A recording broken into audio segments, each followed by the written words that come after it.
Hello বন্ধুরা, তোমরা কেমন আছো? আশা করি তোমরা খুব ভালো আছো। আমি সায়ন বিশ্বাস তোমাদের জন্য নিয়ে এসেছি একটা নতুন ভিডিও তোমাদের চ্যানেল সিম্পল নলেজে। তো তোমরা থাম্বনেল থেকে বুঝতে পেরেছো, আজকে আমি এসএসসি এমটিএস 2025 10ই ফেব্রুয়ারির সেকেন্ড শিফটের এক্সাম রিভিউ দেবো। যে এক্সামটা আমি নিজে দিয়ে এসেছি। আমি একদম নিজের রিভিউ দেবো, একদম জেনুইন রিভিউ দেবো, যেখানে আমি একদম যা আমি এক্সামের এক্সপিরিয়েন্স আমি পেয়েছি বা অনুভব করতে পেরেছি সেগুলো আমি বলবো। তো ভিডিওটি পুরোপুরি দেখো, কেউ স্কিপ করো না। আমি এখানে জিকে আর ইংলিশের ব্যাপারেই আগে বলবো। ম্যাথ রিজনিং তো কোয়ালিফাইং নেচার, তো ওটা কোনো ম্যাটার করে না। সিলেকশন নেবে জিকে আর ইংলিশ, তো সিলেকশন জিকে আর ইংলিশের থ্রুই হবে। তো ভিডিওটা সম্পূর্ণ দেখো। যারা চ্যানেলে নতুন আছে চ্যানেলটিকে সাবস্ক্রাইব করে দিও। অবশ্যই চ্যানেলে সাবস্ক্রাইব করো এবং লাইক অ্যান্ড কমেন্ট করো, যাতে আমার ভিডিও করার মনোযোগ থাকে।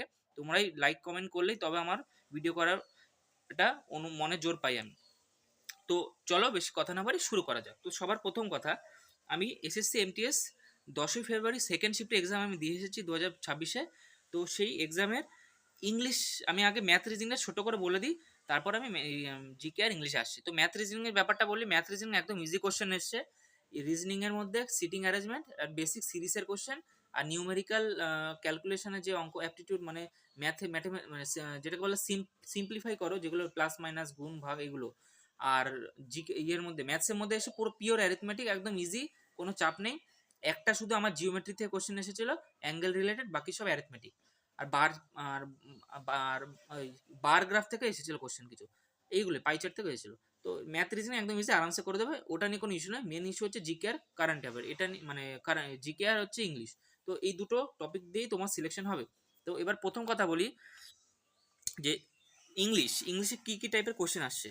তো ইংলিশে আমি এক্স্যাক্ট কোশ্চেন বলছি। তো সেই এক্স্যাক্ট কোশ্চেনগুলো কী কী, যেগুলো আমার মনে আছে, মেমোরি বেসড কোশ্চেন, কিন্তু এক্স্যাক্ট কোশ্চেন যারা যারা দিয়েছে অবশ্যই কমেন্ট বক্সে জানিও। আর যাদের কোনো ডাউট আছে কমেন্ট বক্সে অবশ্যই বলো, কী ডাউট আছে বা কী কোশ্চেন আছে, আর কোন ভিডিও লাগবে সেটাও বলো। আর আমি আরআরবি গ্রুপ ডির যে 2025-এর 22,000 রিক্রুটমেন্ট বেরিয়েছে, তার এক্সাম পোস্ট প্রেফারেন্সের ভিডিও আমি পরের ভিডিও এনে দেবো, এই এমটিসি ভিডিওর পরে। তো তোমরা ওয়েট করো। তো সবার প্রথমে ইংলিশে মিলিয়নিয়ারের ওয়ার্ড মিনিং জানতে চেয়েছে, মানে সরি, ওয়ার্ডের স্পেলিং জানতে চেয়েছে। এক্স্যাক্ট স্পেলিং ভুল দেওয়া ছিল, কোনটা সঠিক। তো এর বানানটা হবে MILLIONAIRE। এটা হচ্ছে মিলিয়নিয়ারের এক্স্যাক্ট বানান। তারপর ইডিয়াম থেকে কোশ্চেন এসেছিল, tied to her apron strings, এখান থেকে একটা কোশ্চেন এসেছিল। এই ইডিয়ামটা বসাতে হবে শূন্যস্থান পূরণের মধ্যে, এরকম একটা ছিল। তো এই ইডিয়ামটা মানে হচ্ছে গিয়ে কারোর ডমিনেন্সে থাকা বা কারোর প্রভাবে থাকা, কারোর বুদ্ধিতে কাজ করা, এটার মানে হচ্ছে এটা। এই রিলেটেড একটা ছিল, এটা একটা শূন্যস্থানের মধ্যে দেওয়া ছিল। আর তারপরে ছিল Sheila is busy dash her work. তো এখানে উইথ হার ওয়ার্ক হবে, কারণ নির্দিষ্ট করে কাজ বলে দিয়েছে। এখানে অনেকে অ্যাড করে দিয়ে আসবে, তো এখানে উইথ হবে আনসার। তো Sheila is busy with her with her works, এটা একদম এক্সাক্ট কোশ্চেন যেটা আমি পেয়েছিলাম। এর সাথে কিছু ছিল with her works and some specific, এরকম কিছু একটা ছিল, সাম আদার ওয়ার্কস, এরকম কিছু একটা ছিল। শুধু ওয়ার্কস আমি লিখেছি। তারপরে তারপরে আরেকটা হচ্ছে ইডিয়াম দিয়েছিল যে to cross someone's palm with silver. এর অর্থ হলো কাউকে ঘুষ দেওয়া, যেটাকে বলে ব্রাইব। ইংলিশে বলি ঘুষ দেওয়াকে আমরা বলি ব্রাইব। আরেকটা ছিল হচ্ছে কি সিউডোনিম, ওয়ান ওয়ার্ডস দিয়েছিল, OWS, one word substitution, pseudonym. এটা অ্যাকচুয়ালি ওয়ান ওয়ার্ডটা ছিল যে যে সাহিত্যিক বা রাইটার লেখকরা রয়েছে, তারা তারা যে কবিতা লেখে বা বিভিন্ন কিছু রাইটিং করে, সেই রাইটিংয়ের মধ্যে যে ছদ্মনাম, সেটা কি নামে দেওয়া হয়, সেটাকে কোন ওয়ার্ডে আমরা বলি, সেই ছদ্মনামটা কবির যে রাইটাররা নিজেদের নাম না দিয়ে অন্য নাম দেয়, সেই নামটাকে কি বলা হয়, সিউডোনিম বলে। এটা ছিল ওয়ান ওয়ার্ডস। PQRS দিয়ে, যেটা প্যারাজাম্বল বলি আমরা, 4টে সেন্টেন্স দেওয়া ছিল, আগে পরে জুড়ে দিতে হবে। PQRS 2টো দিয়েছিল, বাট টাফ ছিল। কারণ টাফ এই মানে খুব বড় ছিল, টাইম টেকেন ছিল। পড়াটা করতে পারবে যে ইংলিশ কম্প্রিহেনশন ভালো, যার রিডিং স্কিল ভালো, সে করতে পারে, বাট এর টাইম টেকেন ছিল, 2টো ছিল PQRS এ। কম্প্রিহেনশন থেকে 5টা ছিল, যেমন একটা প্যাসেজ তুলে দিয়েছিল, সেখান থেকে 5টা কোশ্চেন ছিল। প্যাসেজটা ছিল ব্লক চেন টেকনোলজি থেকে, যেটা ক্রিপ্টোকারেন্সি নিয়ে আমরা বলি। সেই ব্লক চেন টেকনোলজি যে কতটা ভালো মন্দ বা ব্যাংকিং সিস্টেমে কতটা এফেক্ট ফেলে, সেই ব্যাপারগুলো রয়েছে, সেগুলো থেকে কোশ্চেন এসেছিল। তারপরে হচ্ছে গিয়ে এসেছে ভয়েস চেঞ্জ। তো ভরে ভরে দিয়েছে, 5টা দিয়েছে ভয়েস চেঞ্জ, কোথাও অ্যাক্টিভ দিয়েছে, কোথাও প্যাসিভ দিয়েছে, একদম ইজি। ভয়েস চেঞ্জ তো একদম তোমার বোনাস মার্ক, এই মার্ক ছাড়াই যাবে না। ভয়েস চেঞ্জ একদম 5টা দিয়েছে, ন্যারেশন থেকে কোনো কোশ্চেন দেয়নি, ভয়েস চেঞ্জ দেখে যাও। তারপরে অ্যাংরির অ্যান্টোনিম দিয়েছিল, তো অ্যাংরি অ্যান্টোনিম ওখানে ছিল সেরেন বা শান্ত। তো এই টাইপের ছিল, আরও কিছু ইজি ইজি ছিল, হ্যাপির সিনোনিম এরম টাইপের কিছু ছিল। আমার এই মুহূর্তে মনে পড়ছে না, যেগুলো যেগুলো মনে ছিল সেগুলো বললাম। ইংলিশের এই এক্সাক্ট কোশ্চেন এগুলো এসেছে, এমনি একদম এক্সাক্ট অফিসিয়াল কোশ্চেন বললাম, এই কোশ্চেনগুলো এসেছে। যারা দিয়েছো তারা অবশ্যই এটাকে বলো যে হ্যাঁ এটা এক্সাক্ট কোশ্চেন কি না, তাহলে সবাই বুঝতে পারবে। এগুলো একদম এক্সাক্ট কোশ্চেন। 10ই ফেব্রুয়ারি সেকেন্ড শিফটে 2025 এসএসসি এমটিএস এক্সামে। এবার আসি জিকে সেকশানে। জিকে সেকশানে কোশ্চেন কিছু কিছু সহজও এসেছে, আবার কিছু কিছু কঠিনও এসেছে। তো জিকে সেকশনটার উপর নির্ভর করে কারো সিলেকশন হবে কি হবে না। ইংলিশ মোটামুটি সবাই করতে পারবে আরামসে, জিকেটাতে গিয়ে মার খাবে। যেমন জিকেটার মধ্যে আমারও ইস্যু হয়েছিল, অনেক কোশ্চেন আমি করতে পারিনি। আমি অ্যাটেন্ড কত করেছি লাস্টে বলছি, সবার আগে আগে কি কোশ্চেন এসে সেগুলো আগে বলি। জিকের মধ্যে কমনওয়েলথ গেম 2022 সালে আমাদের ইন্ডিয়ান যে রেসলিং টিম আছে তারা মোট কটা মেডেল জিতেছিল, এই কোশ্চেনটা এসেছিল। এর উত্তর হবে 12টি মেডেল জিতেছিল। তারপরও ছিল নিচের অপশানগুলির মধ্যে কোনটি ক্লাসিক্যাল ল্যাঙ্গুয়েজ নয় বা সাংস্কৃতিক ভাষা। তো ওখানে অপশানে হিন্দি ছিল, হিন্দিটা এখানে ক্লাসিক্যাল ল্যাঙ্গুয়েজ নয় হবে। আর অপশানে আর কি কি ছিল, যেগুলো সবগুলো ক্লাসিক্যাল ল্যাঙ্গুয়েজ ছিল, যেগুলো বাকি তিনটে অপশান, ওখানে আসামি ছিল, তারপরে মালায়ালাম ছিল, আরেকটা ছিল সম্ভবত মারাঠি ছিল, মারাঠি। এই তিনটে আরও ছিল, এগুলো হচ্ছে ক্লাসিক্যাল ল্যাঙ্গুয়েজ আছে। বর্তমানে 11টা ক্লাসিক্যাল ল্যাঙ্গুয়েজ রয়েছে বর্তমানে, যার মধ্যে বাংলা, আমাদের বাংলা ভাষা, আমাদের মিষ্টি মধুর বাংলা ভাষাও ক্লাসিক্যাল ল্যাঙ্গুয়েজে রয়েছে। তো যারা জানো না জেনে নেয়, 11টা মোট রয়েছে বর্তমানে। সবচেয়ে পুরনো ক্লাসিক্যাল ল্যাঙ্গুয়েজ এখানে রয়েছে তামিল, তামিল, আর 2004 সালে অ্যাড করা হয়েছে। তারপরে ক্লাসিক্যাল ল্যাঙ্গুয়েজের মধ্যে কী কী রয়েছে তা বলে দিই। তামিল, তেলেগু, মালায়ালাম, ওড়িশি, মারাঠি, বেঙ্গলি, আসামি, সংস্কৃত, এরকম করে আরও তিনটে রয়েছে, আমি এই মুহূর্তে মনে পড়ছে না, মণিপুরি, এগুলো ছিল। 9টা বললাম, আর 2টো বাকি আছে, যাই হোক এগুলো দেখে নেবে। তারপর এসেছে, একদম এক্সাক্ট কোশ্চেন বলছি আমি।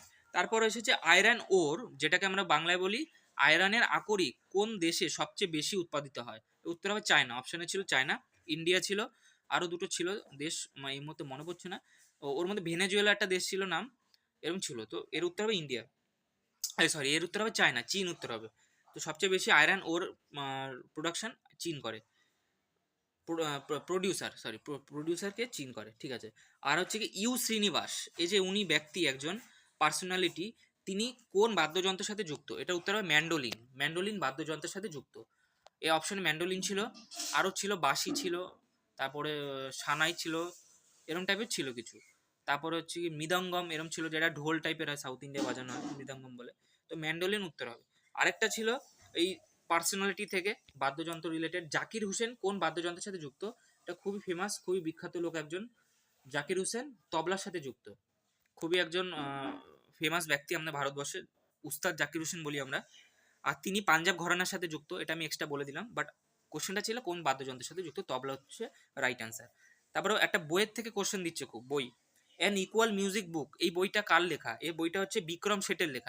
এই কোশ্চেনটা দিয়েছে।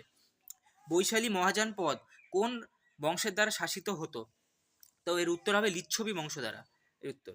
তবে গ্র্যাভিটি রিলেটেড একটা কোশ্চেন এসেছিল, যে বলা ছিল যে মহাজগতে আহ, সব বস্তু একে অপরকে আকর্ষণ করে, তো এই কথাটা কে প্রথম বলেছেন, এর উত্তর হবে Isaac Newton, sir Isaac Newton. এটাই ছিল এক্সাক্ট কোশ্চেন।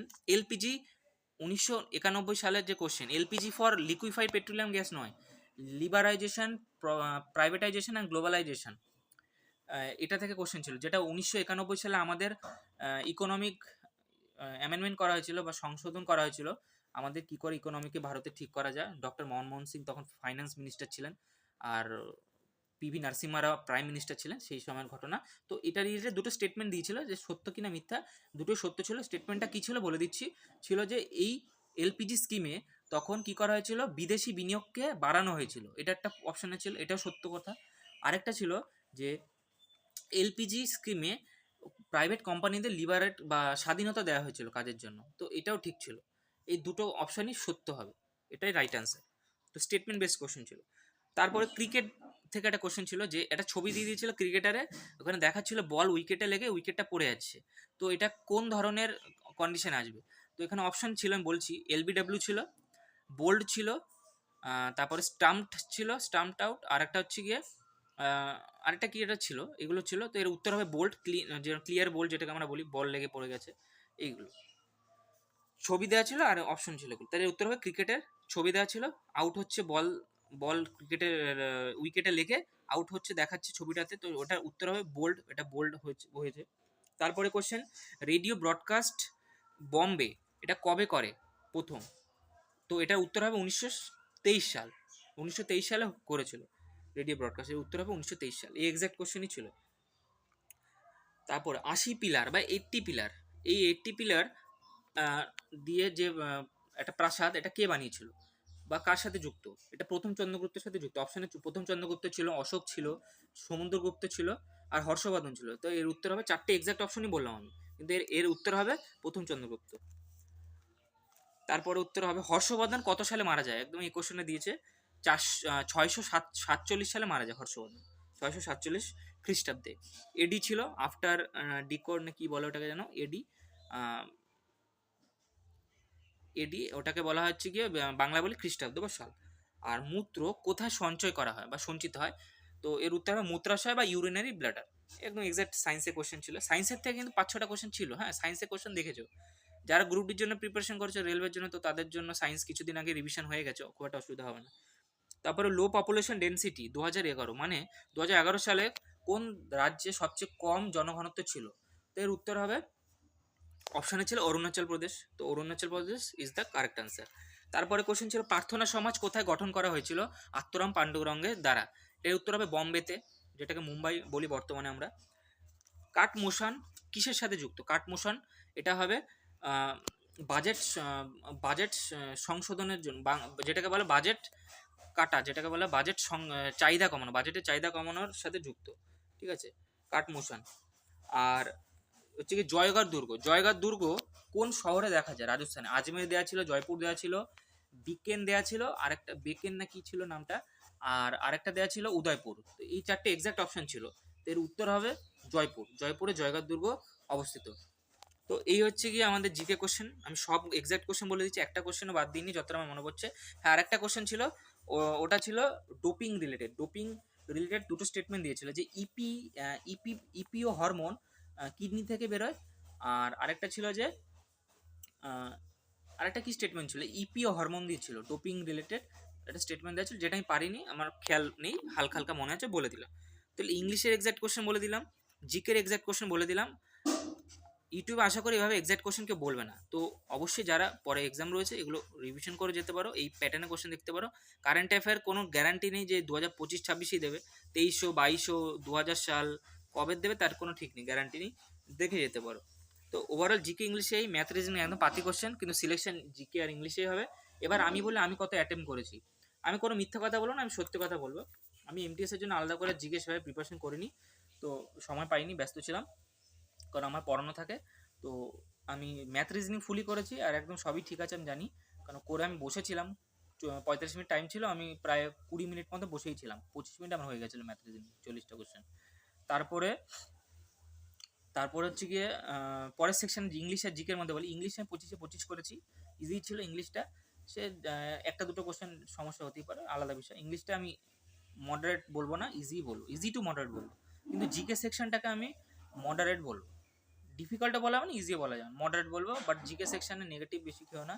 আমি জিকে সেকশানে ইংলিশে 25-25 করেছি, আর জিকেতে 25-16টা করেছি, 9টা করিনি। তো টোটাল 90 অ্যাটেম্পটের মধ্যে আমি 81 করেছি, যার মধ্যে 9টা কোশ্চেন জিকেতে করিনি, টোটাল 16টা আমি জিকে অ্যাটেম্প করেছি, আর ইংলিশে 25টা অ্যাটেম্প করেছি। তাহলে আমার 50-এ টোটাল অ্যাটেম্প হলো ম্যাথ, ইংলিশ আর জিকেতে 41টা। কারণ এবার যা কোশ্চেন দেখলাম কাট অফ ডাউন যাওয়ার কথা আগের বারের থেকেও। তো আশা করি সবাই বুঝতে পেরেছো আমি কি বলতে চেয়েছি। তো যারা আমার চ্যানেল নতুন হচ্ছে, চ্যানেলটিকে সাবস্ক্রাইব করে দিও, পাশে থাকা বেল আইকনটিকে প্রেস করে রেখো। আর আরআরবি গ্রুপ ডি কাট অফের ভিডিও আমি অলরেডি দিয়ে রেখেছি, আর পোস্ট প্রেফারেন্সের ভিডিও আমি দিয়ে দেবো। আর যারা চ্যানেল নতুন হচ্ছে অবশ্যই সাবস্ক্রাইব করে রেখো।